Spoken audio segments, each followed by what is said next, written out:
ازاي تحول صوت الفيديو من كده لكده وكله ببلاش؟ اول واهم حاجة يكون التليفون قريب منك، او لو مش هيكون قريب منك ممكن تستخدم تليفون تاني او تجيب مايك رخيص يلقط بس الصوت منك من قريب. تاني حاجة بقى تفتح معايا المتصفح.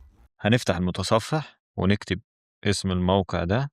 بعد ما نكتب اسم الموقع هيظهر لنا كده. لو فاتحين من كمبيوتر ممكن نمسك الفايل ونرميه هنا جوه المربع ده، او لو مش فاتحين من كمبيوتر من تليفون كده ندوس على سيلكت اوديو ونختار تشوز فايل ونختار من هنا الصوت بتاعنا ونسيبه زي ما هو كده فويس كلينر وندوس ستارت.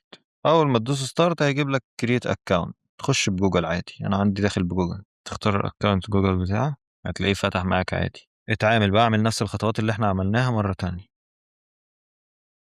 بعدين هيظهر لي برضو نفس الكلام، هدوس ستارت هتلاقيه بدأ يحمل معاك. أول ما يحمل ويكون جاهز، هو دلوقتي بيظبط الصوت كده. الصوت خلص معانا تمام، يبدأ بقى يظهر معاك الصوت كده. عايزين نشغله كده. هو مش راضي يشتغل عشان احنا بنسجل فيديو، بس انا هعرض لك النتيجة. ازاي تحول صوت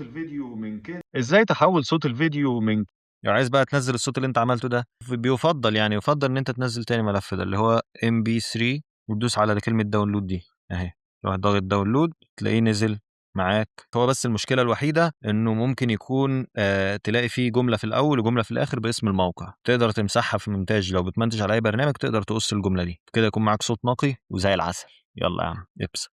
وبكده نبقى خلينا الصوت احترافي جدا وببلاش. لو عجبك المحتوى ده اعمل لايك وتابعني علشان في من ده كتير ان شاء الله. سلام.